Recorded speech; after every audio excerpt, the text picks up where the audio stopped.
Hello ladies and gentlemen, it's Young here and welcome to a Batman Arkham Knight news update. That's right folks, the next entry of the popular Batman Arkham franchise is on its way, and I am pleased to say that Rocksteady is back to develop it. Don't get me wrong, Warner Brothers made a good effort with Arkham Origins, but it is arguably the weakest of the three, so it is good to have the studio that made the Arkham franchise what it is today back in action. So what do we know about this game? I'm going to go over the basics in this video, but expect an extensive summary of Game Informer's latest issue soon after.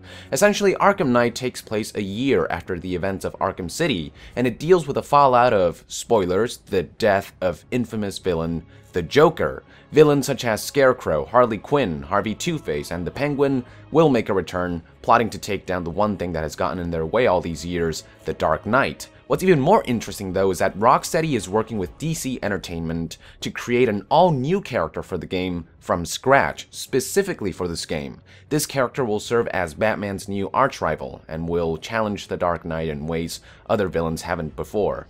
Arkham Knight is also intended to be the final chapter of the Arkham franchise. That doesn't mean we won't see Warner Brothers develop Arkham games set around the Origins period, but for Rocksteady and their story, this is it. Because it is the finale, Rocksteady's goal is to go out with style, which is why they decided to make the Batmobile the star of this game. The trademark vehicle will be fully drivable for the first time in the franchise, but to accommodate for it, Rocksteady had no choice but to rethink the world design. Players can expect streets to be wider and have more negative space, and they can expect structures to be taller and more expansive to compensate for the wider streets. This also means that exploration by foot has been rethought as well. The expanded world design means making some modifications to Batman himself through means such as making his gliding speed faster or lengthening his hang time.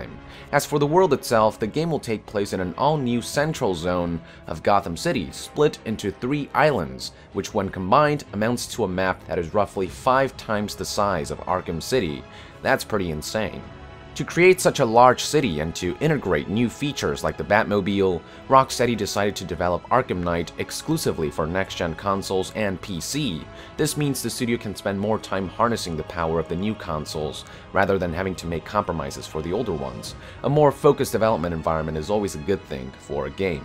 As for when the game will be released, the recent trailer only points to a 2014 release date, but retail stores like GameStop have already marked a release date of October 14th, which is a Tuesday, the traditional day in which games are released. Don't take this as confirmation, but an October 14th release date does seem quite plausible if you ask me. So there you have it folks, the basics of Batman Arkham Knight. Stay tuned over the next few days as I prepare a trailer analysis, along with a summary of Game Informer's latest issue. In the meantime, be sure to let our nation know in the comments below your first impressions of Batman Arkham Knight, and to be further updated on Batman Arkham Knight, be sure to join the nation and subscribe to Young Yeah. I'll see you guys next time. Thank you very much, and Young out!